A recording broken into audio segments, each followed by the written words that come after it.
You are with Cape Talk. Views and News with Clarence Ford.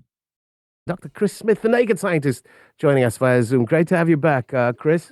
And inevitably, the questions in are please, could you ask Chris Smith, to whom we voice our disappointment that Cambridge University will no longer be requiring his services? He has done so much to encourage science to the public of all ages, especially school children. That one in from Judy. And we can toy as a nation. We can make change. I know Zuki's on the line as well. Maybe we should go to Zuki as well. Hello, Zuki. Welcome. Are Chris, you? okay, so I saw this question on Twitter. Why is it that when you tickle yourself, you don't laugh? And if it's got anything to do with the element of surprise, why is it that even when you see that a person is coming to tickle you, you still laugh when it's someone else? Zuki kind of I'm, question. I I'm didn't even laughing know just at the thought of it. Hi, Zuki.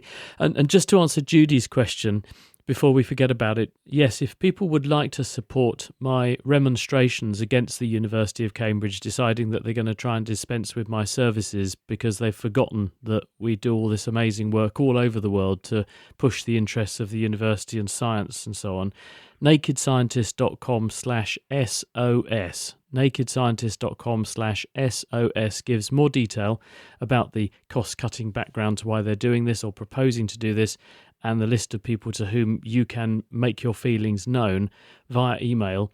But the more people who let them know, the better, because then they know, and I think they don't appreciate the effect worldwide that what we do has on people and has been having on people. And so if you don't tell them, they won't know. But if you do, we have a better chance that they will. Now, on Suki's question, this is a really, really good question because it gets down to actually the heart of how our brain represents and reflects our own body and distinguishes us from the world around us. Because there is a region of the brain which is at the junction between the back part, the middle part, and the front part of the brain. And in that region, the brain seems to have a map or a model of what's going on all around your body, and it's informed of what your body is doing, and it subtracts incoming information from your body from that model. So if I reach out to tickle myself, that part of my brain expects me to be tickled in that area. So when the tickle sensation arrives, the brain says, well, I was expecting that, so I'm not so interested in it, because our brain is all about change. It's interested in what is unexpected, because it's the unexpected that's going to kill us, not things we can anticipate. When someone comes along and they tickle you, although you know they're going to tickle you, you don't know how, when, where, and at what rate they're going to tickle you. So the brain cannot subtract those signals in that part of the model that says this tickle sensation is coming in, so you are helpless to resist, and that's why we get these amazing reactions that we do. And then the next question stemming from that is, well, why are we tickly in some bits of our body? And it's interesting that when you watch children play and animals play, they'll go for the tickly bits, and the tickly bits turn out to be our most vulnerable bits as well. If you think about your tummy and under your arms, they're places where if someone can get at those areas, they can do you serious harm. And so by making those areas tickly, they make them the focus of play. If you make them the focus of play, what do you learn to do when you're playing? You learn to avoid revealing those bits or allowing other individuals access to those bits, so you become better at defending yourself. So some theories are that tickle places are a way of gamifying us learning how to protect our vulnerabilities and becoming good at getting out of a sticky situation, but we make it fun. We make ourselves laugh, but we learn an important lesson in the process. We are inundated with questions surrounding the issues at Cambridge University.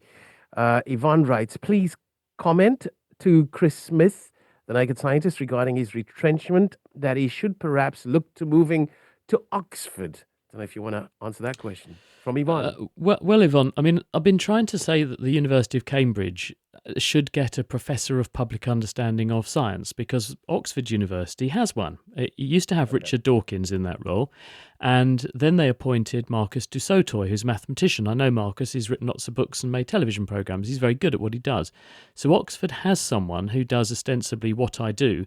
The difference is that they make a thing about it, and they're proud of them having those people.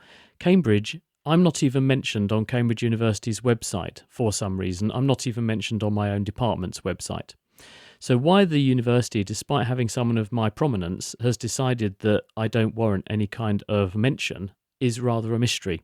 But you're right. It would perhaps be good to look beyond Cambridge, and if Cambridge doesn't decide that it wants to develop a better relationship and further that relationship to the mutual benefit both of me but also the University of Cambridge, we'd be very interested in hearing from other rival institutions that are prepared to value the enormous amount of audience that we bring, because the number of emails coming in about this is absolutely huge. And I think people from all over the world are telling the University of Cambridge how lucky they are. And when we tried to work out, well, what would you have to spend if I was to buy advertising on Cape Talk to get the kind of reach that the University of Cambridge get week in, week out for the price of just paying for half of me, because the hospital pays for half of me, the university pays the other half, you're looking at millions over the time that this project has been running. So maybe they just don't realise how lucky they are. But maybe, I'll phone up Oxford later. It's a good idea. Okay, we've got a voice note. Let's take a voice note. Morning, all. Alan here in Fishhook. Unlike most scientists, I tend to support Stephen Hawking's betting against any need for Peter Higgs's God particle and its treacle-light field. May I ask Dr. Chris if he agrees, please? I'll listen on the radio. Thank you. I'm not entirely sure what's being asked here, but the background to the question, it concerns Peter Higgs, who regrettably died recently, but he got the Nobel Prize for, well, postulating the existence of what we now call the Higgs boson. And he came up with this a long time ago. And it was only in about 2012 that CERN, the Large Hadron Collider, the particle accelerator in Switzerland, announced that they had some findings which needed to be repeated, but which would align with the theories that Peter Higgs had advanced. They then went on to test this at higher and higher stringency, giving more and more confidence that what Peter Higgs had proposed was the case, and that was why people then thought this man deserves the Nobel Prize. So what did he come up with? What did he postulate? Well, we have a thing called the Standard Model. When we look at the fabric of the universe, we can see the building blocks of the material that make up the world around us and space around us and the universe around us. And there are things like quarks, which make up, their subatomic particles that make up the things inside atoms like protons and neutrons. There are force carriers like photons, bosons. But all these things come together, but the one thing they don't do is explain why, when I put a 1 kilo weight on a scale, it weighs something. Why should things have mass? Why does the sun have mass? Why do the atoms that are in there weigh something? And what Peter Higgs postulated was that there are these bosons, the Higgs bosons, which create this field. And this field, this Higgs field, pervades the universe. And when matter interacts with it, it confers on matter a mass. And the idea, I think why Alan's referring to treacle is the idea was, people use the analogy of the Prime Minister Margaret Thatcher walking through a cocktail party and then accruing various hangers-on who would then grab on her arms and try and get her attention and add mass in the process. They sort of slow things down in the process. That was the kind of concept of the Higgs field. You create this field, and when particles are in the field, it adds their mass to them. And that's our best guess at the moment as to why, when I put my 1 kilo weight on my scales, it says, on Earth at least, the weight is 1 kilogram. And at the moment, we don't have a better explanation. And I guess that's why Peter Higgs got the Nobel Prize. Okay, we're gonna juggle the advice and the questions as well. Paul says maybe it's time for Dr. Chris Smith to go on his own. He will have millions of followers. He will make a lot of money. He can do what he's doing and much, much more. He'll be able to pay his crew. Go on, Chris, give it a go on your own. Grow your offerings even more and get to more and more people. And Grant goes a little further. He says, Chris Smith could be the next David Attenborough. Call the BBC or National Geographic or similar. Get out there soon. And Tootie says, if I had anything to do with the story, I'd get Dr. Smith in at UCT in a wink. Okay, some advice and then a question. Let's take a listen to that voice note. More Almal, a question for Dr. Chris. I wanted to find out what is the lifestyle that one should adapt to in order to tackle diabetes? Uh, Not necessarily the medical intervention, but the lifestyle that one should adopt to in order to tackle or to prevent direction of having diabetes, especially if it runs in the family. And does diabetes cause kidney function to reduce? Okay, let's just start there. Does diabetes affect the kidney? And the answer is yes, it absolutely does. And there are a number of things that affect kidney function. High blood pressure is one of them, but diabetes is a common reason why a person may have declining kidney function. But the good news is fix your diabetes, keep your blood pressure good, and your kidney function should be no different from someone who doesn't have diabetes. So let's back up a little bit and talk about what is diabetes. Diabetes is where we don't have enough insulin. Either we have no insulin at all if you have type 1 diabetes, and that's slightly different, or we don't have sufficient insulin to control blood sugar. The result is that your blood sugar, your blood glucose level, runs much higher than it should, and this has consequences because it can damage blood vessels, it can damage tissues, it can damage the kidney, it can damage nerve cells, and altogether it's a bad thing. So what's being asked, what lifestyle factors can one take to try to minimize the risk of becoming diabetic?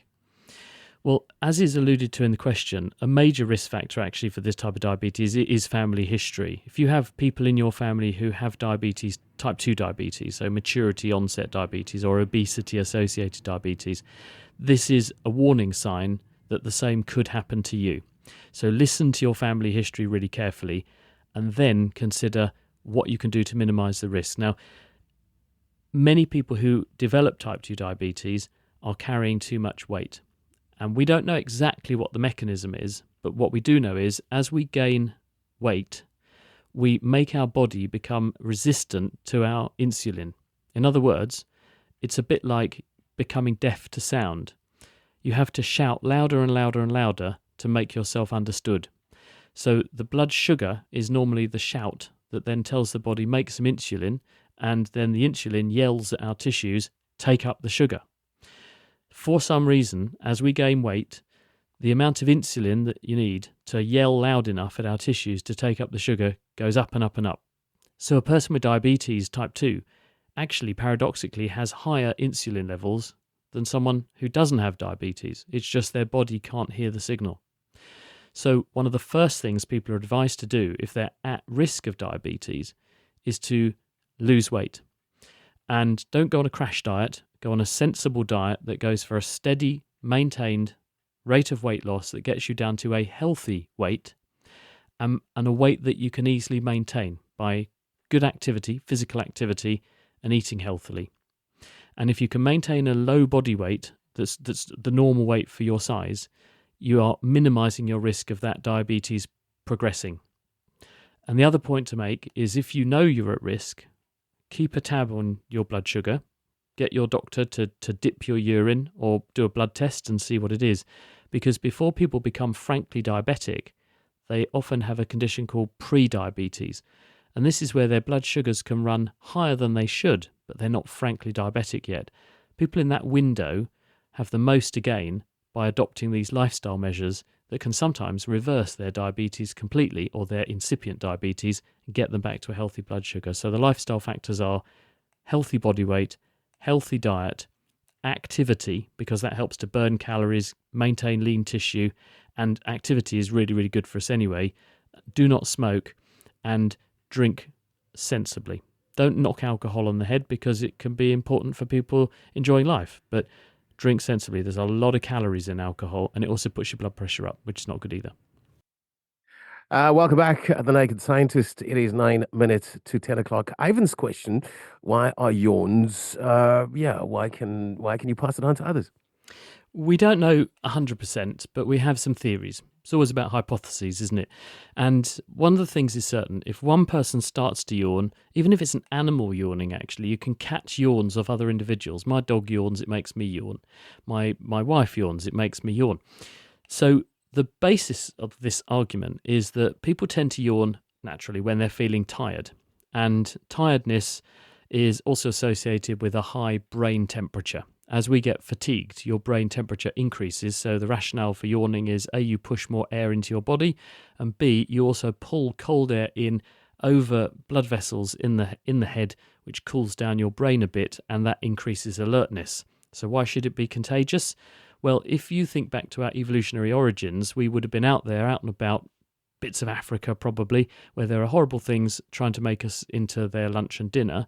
So if you've got a group of people all sitting there and one of you's feeling tired, it's likely that all of you are feeling tired. If one of you drops off, it's possible that all of you could drop off, and then the chance of the group becoming a whole bunch of animals' dinner just went up.